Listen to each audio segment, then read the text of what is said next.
दोस्तों बहुत बड़ी डेवलपमेंट्स हो गई हैं। वक्त गुजरने के साथ साथ बहुत बड़ी डेवलपमेंट्स हो गई हैं। इसराइल का ईरान पर हमला कहीं पीछे की बात रह गई है, लेकिन उसके बाद जो कुछ हुआ दुनिया उसके बारे में सोच भी नहीं सकती थी। मामला ये हुआ है कि ये खबरें तो आपने सुन ली होंगी कि इसराइली वजीर आजम इस वक्त इसराइल में मौजूद नहीं है और वो यूनान की जानिब फरार हुआ था और रेडार पर उसके जहाज की तस्वीर भी आपने अमरीकी, अरब और दीगर मीडिया पर देख ली होंगी। लेकिन अब जो ताज़ा तरीन डेवलपमेंट हुई है वो इंतहाई, इसको आप इस तरह से समझ लें कि इन डेवलपमेंट्स के बाद ये कहना बिल्कुल भी गलत नहीं होगा कि खित्ता एक बड़ी जंग की जानिब तेजी से जा रहा है। इस वक्त मैं आपको बताऊं कि एक नामालूम जेट तैयारा इसराइली शहर एलात में दाखिल हुआ और ये हुआ है पाकिस्तानी वक्त के मुताबिक रात 1 बजे के बाद, यानी कि पाकिस्तानी वक्त के मुताबिक 14 जून को रात 1 बजे के बाद ये बहुत बड़ी खबर आई है कि इलात की फिजाओं में एक जंगी तैयारे की परवाज़ों के बाद धमाके हुए हैं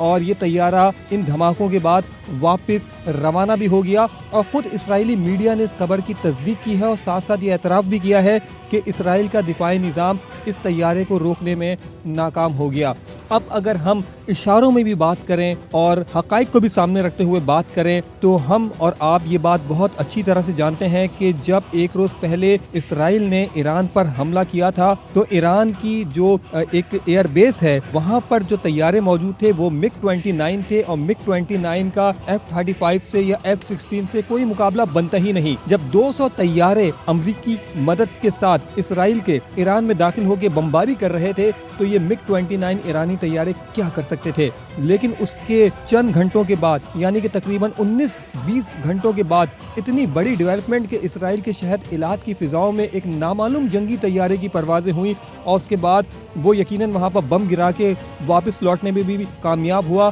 तो ये तैयारा किसका था जिसको इसराइल का रेडार पकड़ नहीं सका। अब इस खबर से आप अंदाज़ा लगाइए कि इसराइल के साथ क्या कुछ होने जा रहा है। लेकिन जब कि मैं ये बात आपसे कर रहा हूँ तो एक इत्तला और आ रही है कि एक बार फिर तेहरान पर शदीद हमला हुआ है और पिछले रोज़ की तरह इस रात भी तेहरान पर शदीद हमला किया गया। लेकिन इसमें कुछ मुख्तलिफ पहलू हैं और मुख्तलिफ पहलू ये हैं कि जिस तरह से पिछली रात होने वाले हमले में ईरान को शदीद नुकसान उठाना पड़ा था, इस बार इसराइल की जानिब से दागे गए मुतादिद मिसाइल्स फिजा में ही तबाह कर दिए गए। अब ये मिसाइल तबाह करने के लिए ईरान के पास किसका एयर डिफेंस सिस्टम पहुंचा है और कौन इस हवाले से उसकी मदद कर रहा है, ये जानना अभी बाकी है और यकीनन ये वक्त के साथ साथ सामने आएगा। इस तमाम सूरत हाल के बीच में सोशल मीडिया पे इस वक्त अफवाहों का बाजार भी गर्म है, क्योंकि कल इस्लामी महीने की 18 तारीख है ईरान में और अरब में, जबकि पाकिस्तान हिंदुस्तान में इस्लामी महीने की 17 तारीख है। ये ज़िलहज का महीना है और इसकी 18 तारीख के हवाले से एक ख़ास इवेंट और एक ख़ास दिन मंसूब किया जाता है जिसको गदीर का नाम दिया जाता है। ये यौम गदीर होता है। ये वो दिन होता है जब रसूल अल्लाह ने हजतुल विदा के बाद अपना आखिरी खुतबा गदीर के मकाम पर दिया था जो मक्का से कुछ फासले पे मौजूद है और यहाँ उन्होंने वो हदीस बयान की थी जिसमें कहा जाता है कि मन कुन तो मौला हो फ़हाज़ा अलीउन मौला, यानी कि रसूल अल्लाह ने कहा था कि जिसका मैं मौला हूँ उसके अली मौला है। और ईरान के अंदर जो एक शिया फैक्ट मौजूद है उसके मुताबिक ये दिन ईद का दिन होता है क्योंकि हज़रत अली को विलायत का मनसब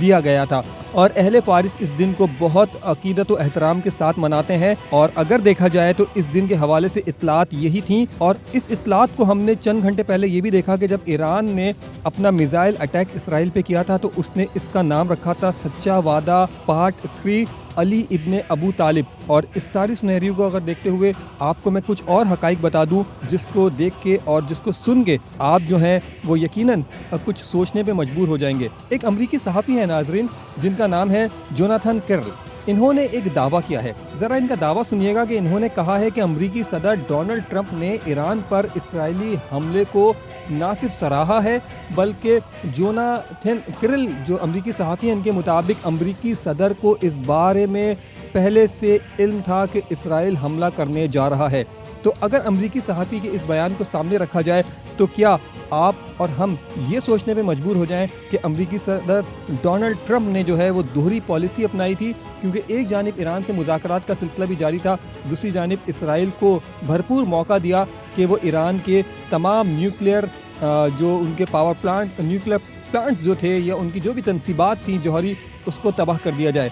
ایک اور اطلاع ہمارے سامنے موجود ہے اور وہ اطلاع یہ ہے کہ اسرائیلی وزیر اعظم نیتن یاہو تو ملک سے فرار ہوا ہے، لیکن شاید ایران آنے والے چند گھنٹوں میں دنیا کے لیے ایک بڑا سرپرائز دینے جا رہا ہے۔ یہ سرپرائز کیا ہوگا؟ کیا یہ سرپرائز کچھ اسی طرح کا ہوگا کہ جس طرح سے پچھلی رات ہم نے دیکھا کہ تل ابیب میں 9 عمارتیں مکمل طور پہ تباہ ہوئی ہیں،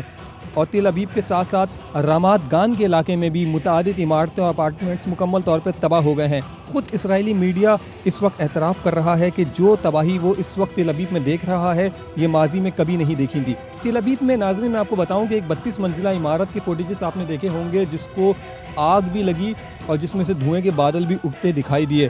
بہت کم لوگ اس وقت اس بات کو جانتے ہیں کہ یہ عمارت تل ابیب کے ریڈ زون کی وہ عمارت تھی جس کو اسرائیل کے وزارت دفاع کے ہیڈ آفس کے طور پہ جانا جاتا تھا، اور ایک امریکی اخبار ہے، بہت مشہور اخبار ہے، آپ سب اس کے حوالے سے جانتے ہیں، new York Times. New York Times نے پاکستانی وقت کے مطابق رات تقریباً 12:30 بجے یعنی کہ 14 جون کی رات 12:30 بجے خبر دی ہے، وہ خبر یہ ہے کہ نیو یارک ٹائمز کے مطابق کہ اس 32 منزلہ عمارت کے